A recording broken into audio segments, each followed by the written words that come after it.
Seja muito bem-vindo à aula introdutória do curso Character Animation 3D 2.0. A partir de agora, você vai aprender técnicas avançadas que eu uso para simplificar o processo de criação e fazendo com que eu produza mais em menos tempo. Nesta aula, você vai aprender como criar um personagem estilizado dentro do Blender para que você possa entender melhor o processo de criação e em poucos dias você estará dominando as técnicas que serão ensinadas neste curso.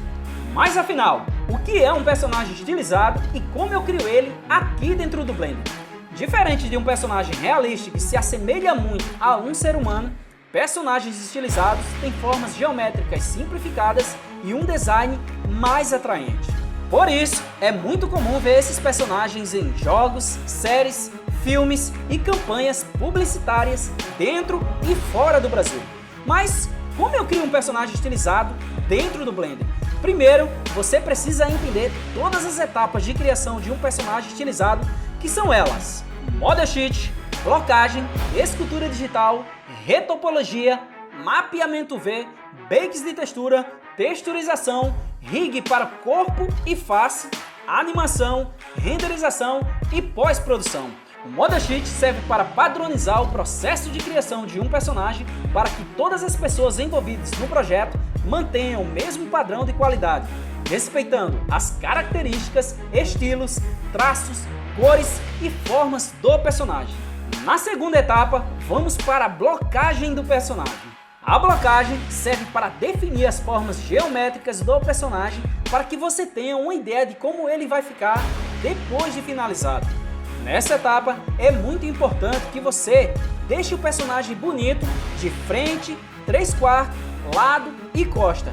Depois disso, passamos para a próxima etapa, que é a escultura digital.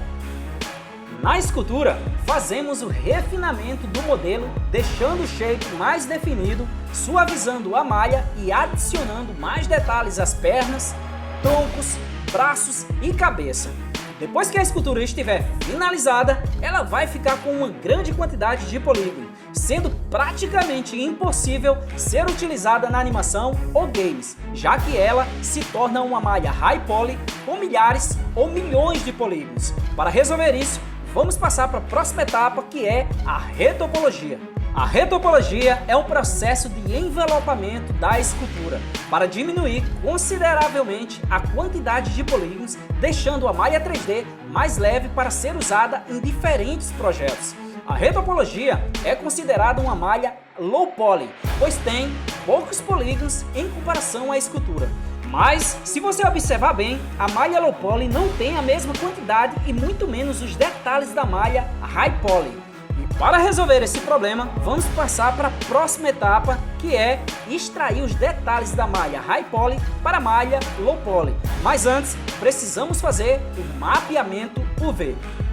O mapeamento V serve para desembrulhar ou planificar a malha 3D em uma superfície plana, que seja possível projetar as texturas em 2D nos modelos tridimensionais. Isso vai nos dar a possibilidade de pintar a textura em 2D e ver em tempo real ela sendo projetada no 3D. Porém, antes de pintar o personagem, precisamos extrair os detalhes da escultura para a retopologia através dos bakes de textura. Existem 3 formas de fazer os bakes de textura aqui dentro do Blender, e eu vou explicar cada um deles para que você fique um expert no assunto. Na primeira, você precisa ter 2 malhas com tamanhos e formas parecidas, sendo que uma é a malha high poly, que tem todos os detalhes, e a outra é a malha low poly, que não tem nenhum detalhe. Para que o bake funcione corretamente, a malha high poly precisa estar dentro da malha low poly, e a malha low poly precisa envolver completamente a malha high poly. Os detalhes ficam gravados em um mapa de textura chamado Normal Map.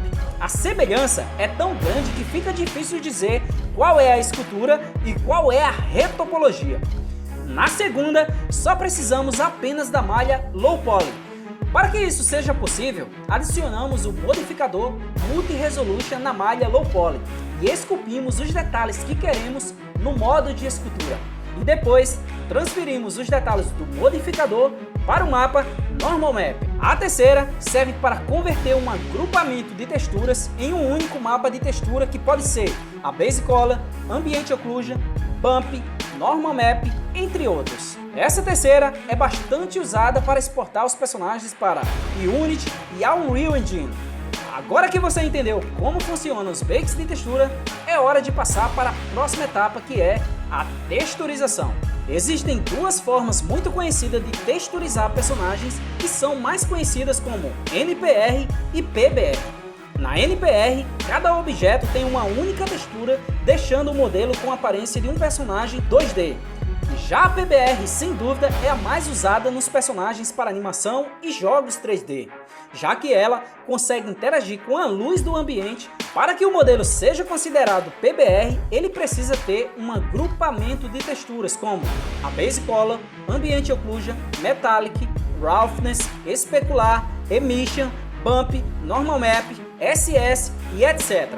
Dependendo do personagem, podemos ter mais ou menos texturas. Agora que o personagem está texturizado, é hora de fazer o rig do personagem. O rig é uma das etapas mais importantes da animação, pois se ele não estiver bem estruturado, pode dificultar a vida do animador.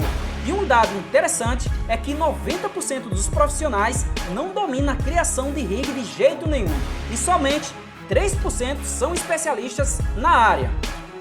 Para que um rig seja considerado eficaz, ele precisa ter controladores que automatizam os movimentos dos pés, tronco, braços, mãos, cabeça, sobrancelha, olhos, boca, língua e muito mais. Só depois do rig estar com tudo funcionando, passamos para a próxima etapa, que é a da animação.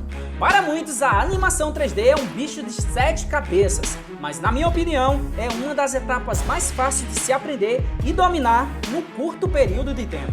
Pois, antigamente, para se fazer 1 segundo de animação, precisávamos de 8 a 24 imagens para dar a sensação de movimento. Mas hoje, os programas 3D como o Blender já faz a interpolação entre dois quadros-chaves de forma automática, facilitando não só apenas o processo de aprendizagem, como também o de animação. Depois que a animação está pronta, configuramos a iluminação, fazemos o render e corrigimos a colorização na pós-produção. Mas isso é um assunto para as próximas aulas. Fique com Deus, um forte abraço e eu vejo você nas próximas aulas. Até lá!